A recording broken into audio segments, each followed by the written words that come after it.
പ്രിയപ്പെട്ട സുഹൃത്തുക്കളെ, ഞാൻ ഒരു ബസ് യാത്രക്കാരനാണ്.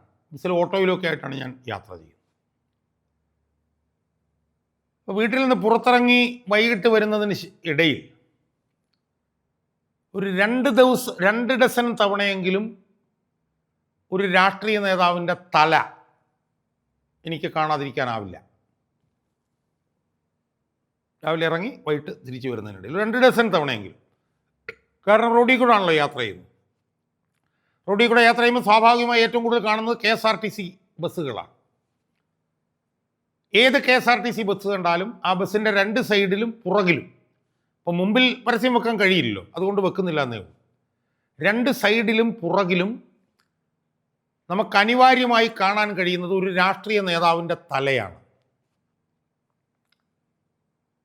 ആ രാഷ്ട്രീയ നേതാവിൻ്റെ തല കാണുമ്പോൾ തന്നെ നമുക്കൊരു അത്ഭുതം തോന്നും. കാരണം ആ രാഷ്ട്രീയ നേതാവിൻ്റെ തല, ആ രാഷ്ട്രീയ നേതാവിനെ നോക്കുമ്പോൾ ആ രാഷ്ട്രീയ നേതാവ് ചിരിച്ചുകൊണ്ടിരിക്കുന്നതാണ് ആ ഫോട്ടോയിൽ നമ്മൾ കാണുന്നത്. അപ്പോൾ തന്നെ നമുക്ക് ചിരി വരും. കാരണം എന്താണ്? ഒരിക്കലും ചിരിക്കാത്ത രാഷ്ട്രീയ നേതാവാണ് ആ നേതാവ് എന്നുള്ളതാണ്. ഏറ്റവും ഒരു രൂക്ഷമായ മുഖഭാവം കൊണ്ട് നടക്കുന്ന ഒരു രാഷ്ട്രീയ നേതാവിൻ്റെ തലയാണ് ഈ ബസ്സിൻ്റെ സൈഡിലും പുറകിലുമായിട്ട് നമുക്ക് കാണാൻ കഴിയുന്നത്. കടക്ക് പുറത്ത് കുലംകുത്തി പരനാറി എടോ ഗോപാലകൃഷ്ണ എന്നൊക്കെ പറയുകയും ജനങ്ങളോട് ഈ പറഞ്ഞ പോലെ ക്രൂരമായി പെരുമാറുകയും ഒക്കെ ചെയ്യുന്ന അതിരൂക്ഷമായിട്ടുള്ള മുഖഭാവമുള്ള ഒരു രാഷ്ട്രീയ നേതാവ് ഈ ബസ്സിൻ്റെ സൈഡിലും പുറകിലുമൊക്കെ നമ്മളെ ചിരിച്ചുകൊണ്ട് അഭിസംബോധന ചെയ്യുമ്പോൾ തന്നെ നമുക്കൊരു അത്ഭുതം തോന്നും. അത് ഞാൻ അന്വേഷിച്ചപ്പോൾ മനസ്സിലായത്, ഈ നേതാവിൻ്റെ ചിരിക്കുന്ന പടം ഇല്ലാതിരുന്നത് കൊണ്ട് അതൊരു ജനറേറ്റഡ് ആയിട്ടുള്ള ഒരു തലയാണ് നമ്മൾ ഈ ബസ്സിലെല്ലാം കാണുന്നതാണ്. കാരണം അയാൾ ചിരിക്കുന്ന ഒരു പടം സൃഷ്ടിക്കാൻ വേണ്ടി അത് യോട് പറഞ്ഞ് ഈ എന്താണ് ആർട്ടിഫിഷ്യൽ ഇൻ്റലിജൻസ്, കൃത്രിമ ബുദ്ധിയോട് പറഞ്ഞ് അയാൾ ചിരിക്കുന്ന ഒരു പടം സൃഷ്ടിക്കേണ്ടി വന്നു. ഒന്ന് ആലോചിച്ച്, ഒരു ഗതികേടൊന്ന് ആലോചിച്ച് നോക്ക്. ഒരു രാഷ്ട്രീയ നേതാവിൻ്റെ ചിരിച്ച പടം സൃഷ്ടിക്കാൻ വേണ്ടി ആർട്ടിഫിഷ്യൽ ഇൻ്റലിജൻസിനോട് ചോദിക്കേണ്ടി വരുന്ന ഒരു സാഹചര്യം ഒന്ന് ആലോചിച്ച് നോക്കും. അപ്പോൾ ആരുടെയാണ് ഈ തല എന്നുള്ളത് എൻ്റെ പ്രേക്ഷകർക്ക് മനസ്സിലായി കാണുമല്ലോ. കേരളം 10 വർഷമായി നമുക്ക് ദുരിതങ്ങൾ മാത്രം സമ്മാനിച്ചു കൊണ്ടിരിക്കുന്ന ഒരു നേതാവിൻ്റെ പടമാണ് നമ്മൾ മുമ്പോട്ട് നോക്കിയാലും പുറകോട്ട് നോക്കിയാലും മുകളിലോട്ട് നോക്കിയാലും ഒടിച്ച്, ഇടത്തോട്ട് നോക്കിയാലും വലത്തോട്ട് നോക്കിയാലും താഴോട്ട് നോക്കിയാലും ഒക്കെ നമ്മൾ കാണുന്നത് ഈ നേതാവിൻ്റെ തലയാണ്. അതായത് പിണറായി വിജയൻ്റെ തല. ഈ പിണറായി വിജയൻ്റെ തല കാണുമ്പോൾ നമ്മുടെ മനസ്സിലേക്ക് വരുന്ന ആദ്യത്തെ ഒരു വികാരം എന്ന് പറഞ്ഞാൽ എന്താ? നമ്മുടെ മനസ്സിലേക്ക് വരുന്ന ആദ്യത്തെ വികാരം 2015 മറ്റോ ഈ തലയുടെ ഉടമയായിട്ടുള്ള പിണറായി വിജയൻ ശംഖുമുഖത്ത് വെച്ച് നടത്തിയിട്ടുള്ള ഒരു പ്രസംഗമാണ്. ആ പിണറായി വിജയൻ നേതൃത്വം നൽകുന്ന ഒരു ജാഥയുടെ എന്തോ ഒരു ജാഥ ഉണ്ടായിരുന്നു. ആ ജാഥയുടെ പരിസമാപ്തി ശംഖുമുഖത്ത് നടക്കുകയാണ്. നടക്കുമ്പോൾ VS അച്യുതാനന്ദൻ എന്ന് പറഞ്ഞ മഹാനായ നേതാവും ആ വേദിയിൽ ഉണ്ടായിരുന്നു. അവിടെ വെച്ച് ശ്രീമാൻ പിണറായി വിജയൻ ഒരു സൂഫി എന്തോ ഒരു കവിയുടെ ഒരു കവിതയെക്കുറിച്ചിട്ട് പറഞ്ഞു. അതെന്താണെന്ന് ചോദിച്ചു കഴിഞ്ഞാൽ, ഒരു കൊച്ചു പെൺകുട്ടി ഒരു കടൽ തീരത്ത് വന്ന് ഇങ്ങനെ ഇരിക്കുകയാണ്. കടൽ തീരത്ത് വന്ന് ഇങ്ങനെ ഇരിക്കുമ്പോൾ ഇങ്ങനെ ഒന്നിനു പുറകെ ഒന്നായി തീരാത്ത തിരമാലകൾ ഇങ്ങനെ അടിച്ചടിച്ച് പിന്നെ എങ്ങോട്ട് വരുന്നു, കടൽ തീരത്തേക്ക് വരുന്നു. അത് കണ്ട് കുറേ കഴിഞ്ഞ് ഈ പെൺകുട്ടി അവിടെ ഇരുന്നപ്പോൾ അവരെന്ത് ചെയ്തു? അവർ ഈ തിരമാലകൾ അടിച്ചു വരുന്ന ആ കടലിലെ വെള്ളം ഒരു ബക്കറ്റിലെടുത്തിട്ട് അവർ വീട്ടിൽ കൊണ്ടുപോയി വെച്ചു. ആ പെൺകുട്ടി വീട്ടിൽ കൊണ്ടുപോയി വെച്ചു. എന്നിട്ട് ആ പെൺകുട്ടി ആ ബക്കറ്റിലേക്ക് ഇങ്ങനെ നോക്കിയിരുന്നു. അപ്പോൾ വെള്ളത്തിൽ ഒരു അനക്കവും കാണുന്നില്ല. പക്ഷേ ഇതേ വെള്ളം കടലിൽ കിടന്നപ്പോഴത്തേക്കാണ് തിരമാലകൾ ഇങ്ങനെ അടിച്ചുകൊണ്ടിരുന്നത്. അപ്പോൾ കുട്ടി എന്ന് അച്ഛനടുത്ത് ചോദിച്ചു, അച്ഛാ ഇതെന്താണിത്? ഞാൻ അവിടെ കടപ്പുറത്ത് ചെന്നിരുന്നപ്പോൾ തിരമാല ഇങ്ങനെ അടിച്ചുകൊണ്ട് വരുന്നത് കണ്ടല്ലോ, ഞാൻ അതേ വെള്ളം തന്നെ ഇവിടെ കൊണ്ടുവന്ന് ബക്കറ്റിൽ വെക്കുമ്പോൾ ഇതിൽ തിരമാല കാണുന്നില്ലല്ലോ എന്ന് ഈ പെൺകുട്ടി അച്ഛനോട് ചോദിച്ചു.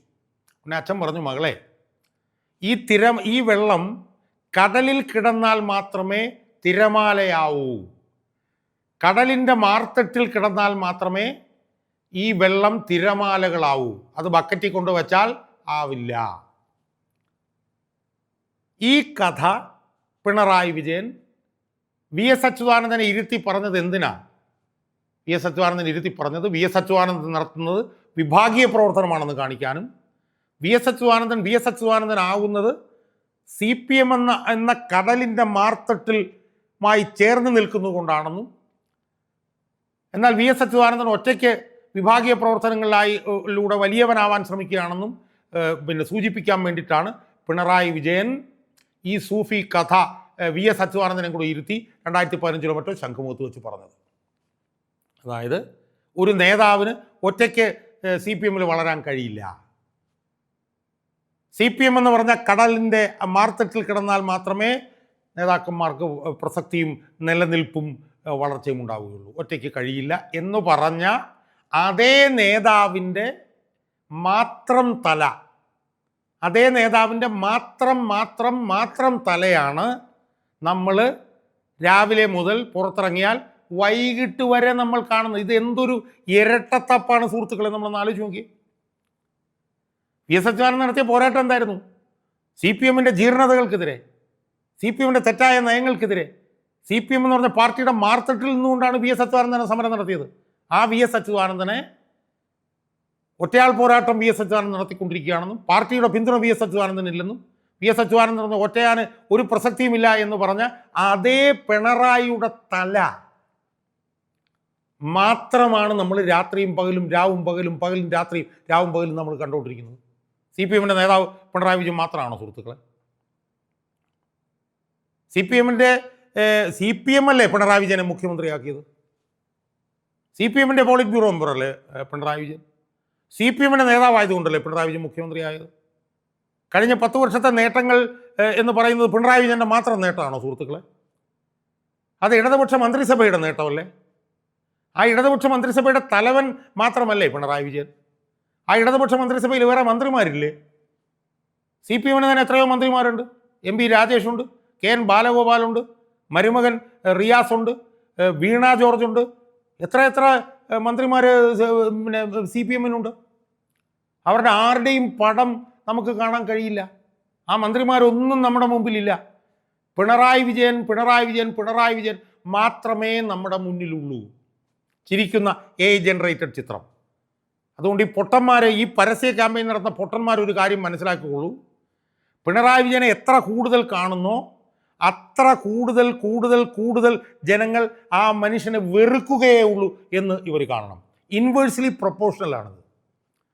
പിണറായി വിജയനെ ഓരോ തവണ കാണുമ്പോഴും അടുത്ത തെരഞ്ഞെടുപ്പിൽ ഇയാളെ കരണക്കുറ്റിക്കിട്ട് അടി കൊടുത്ത് പറഞ്ഞു വിടണം എന്നുള്ള ബോധ്യമാണ് ജനങ്ങളിൽ ഉണ്ടാവുക എന്നുള്ള സാമാന്യ യുക്തി മനസ്സിലാക്കാത്തവരാണ് ഇയാളുടെ പടം വെച്ച് ഈ പരസ്യം ചെയ്യുന്നത് എന്ന് നമ്മൾ മനസ്സിലാക്കുക.